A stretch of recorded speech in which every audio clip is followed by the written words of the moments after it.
UCC पर CJI Suryakant की बड़ी टिप्पणी, विरोधियों को मुंहतोड़ जवाब। सीजेआई सूर्यकांत ने कहा, यूसीसी एक संवैधानिक लक्ष्य, धर्म से कोई लेना देना नहीं। प्रशांत भूषण को मिला सुप्रीम कोर्ट का करारा जवाब। भारत के चीफ जस्टिस यानी कि सीजेआई सूर्यकांत ने यूसीसी को लेकर के बड़ा बयान दे दिया है, जिसने विरोधियों का मुंह बंद कर दिया है। आपको बता दें कि सीजेआई सूर्यकांत ने स्पष्ट तौर से कहा कि यूसीसी का धर्म से कोई लेना देना नहीं है। आपको बता दें कि जहां मोदी सरकार जो है वो यूसीसी पूरे देश में लागू करने का विचार कर रही है और ऐसे में कई सारे स्टेट है जहां पर इसको लागू करने की या तो प्लानिंग चल रही है या फिर उत्तराखंड है जहां पर इसे लागू कर दिया गया है। लेकिन वहीं दूसरी ओर ऐसे भी लोग हैं जो कि लगातार यूसीसी का विरोध कर रहे हैं और इसे खास तौर से एक धर्म से जोड़ करके देखा जा रहा है। और इस बीच भारत के चीफ जस्टिस सीजेआई सूर्यकांत का यह कहना कि यूसीसी का धर्म से कोई लेना देना नहीं है, यह अपने आप में उन लोगों के लिए करारा मुंहतोड़ जवाब है जो कि यूसीसी का धर्म को लेकर के विरोध कर रहे हैं। बता दें कि सीजेआई सूर्यकांत ने समान नागरिक संहिता यानी कि यूसीसी को लेकर के एक बार फिर से संवैधानिक वास्तविकता और सुप्रीम कोर्ट का इसको लेकर के नजरिया स्पष्ट कर दिया है। सीजेआई सूर्यकांत के मुताबिक यूसीसी संविधान का लक्ष्य है और इसका किसी भी धर्म से कोई मतलब नहीं है। सुप्रीम कोर्ट में गुरुवार को मुस्लिम महिलाओं की विरासत के अधिकारों से जुड़े एक मामले की सुनवाई चल रही थी। लाइव लॉ की एक रिपोर्ट के मुताबिक इसी दौरान याचिकाकर्ता के वकील प्रशांत भूषण ने एक टिप्पणी की तो सीजेआई सूर्यकांत ने समान आचार संहिता को लेकर के संवैधानिक भावनाओं को फिर से साफ कर दिया। सीजेआई सूर्यकांत ने कहा कि यूनिफॉर्म सिविल कोड एक संवैधानिक लक्ष्य है और इसका धर्म से कोई लेना देना नहीं है। दरअसल प्रशांत भूषण ये दलील दे रहे थे कि आदर्श तौर पर एक ऐसा यूनिफॉर्म सिविल कोड होना चाहिए जो सभी धर्मों के विरासत के अधिकारों को कंट्रोल कर सके। लेकिन मुसलमानों के मन में एक डर है कि प्रस्तावित यूनिफॉर्म सिविल कोड के माध्यम से हिंदू सिविल कोड थोपा जा सकता है।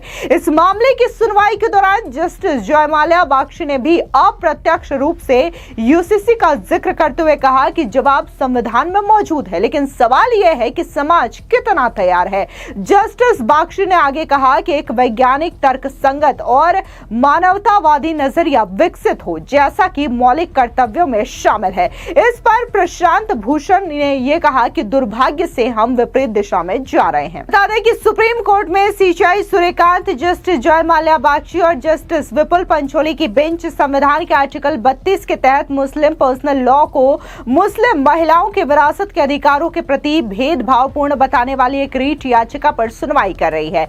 यह रीट याचिका वकील पौलोमी पावनी शुक्ला ने न्याय नारी फाउंडेशन के साथ मिलकर के दायर किया है।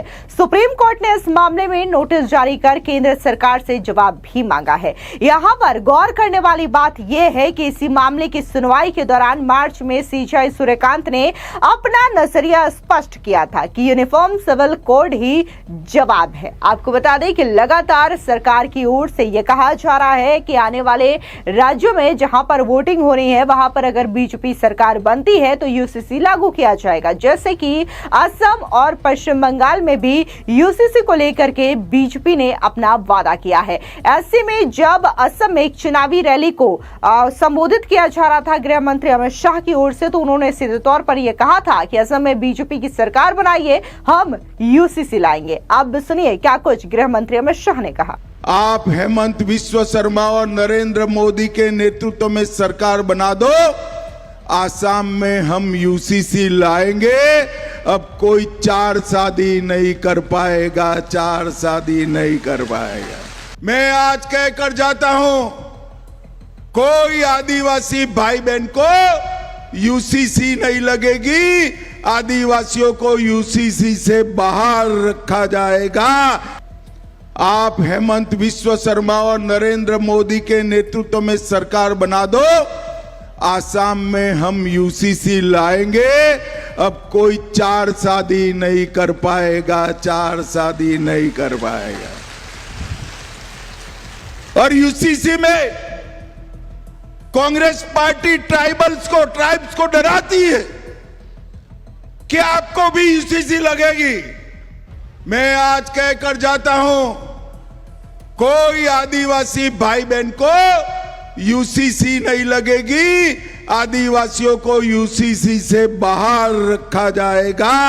यूसीसी किसके लिए लगाना हमें मालूम है। भाइयों बहनों, भारतीय जनता पार्टी ने रांपा, कार्बी, तीवा, मिसिंग, देओरी, दिमासा, ये 6 भाषाओं में प्राथमिक स्कूल बनाई। ये इनको अंग्रेजी पढ़ाना चाहते थे और भाषाएं सिखाना चाहते थे। हमने रांपा, कार्बी, तीवा, मिसिंग, देओरी और दिमासा में सैकड़ों प्राइवेट स्कूल बनाकर आपके बच्चों को आपकी भाषा सिखाने का काम हमारे नेता नरेंद्र मोदी जी ने किया है। नरेंद्र मोदी जी ने। और भाइयों बहनों, असम की महान असमिया भाषा को क्लासिकल लैंग्वेज करने का काम भी नरेंद्र मोदी जी ने किया। भाइयों बहनों, ये घुसपैठिए आसाम में ढेर सारी भूमि पर कब्जा जमा कर बैठे हैं। हेमंत विश्व शर्मा ने 5 साल में 1.5 लाख एकड़ भूमि को घुसपैठियों से मुक्त कराने का काम हमारी भाजपा सरकार ने किया। श्रीमंत शंकर देव का जन्म स्थान, उसको भी पूरा कब्जा कर रखे थे।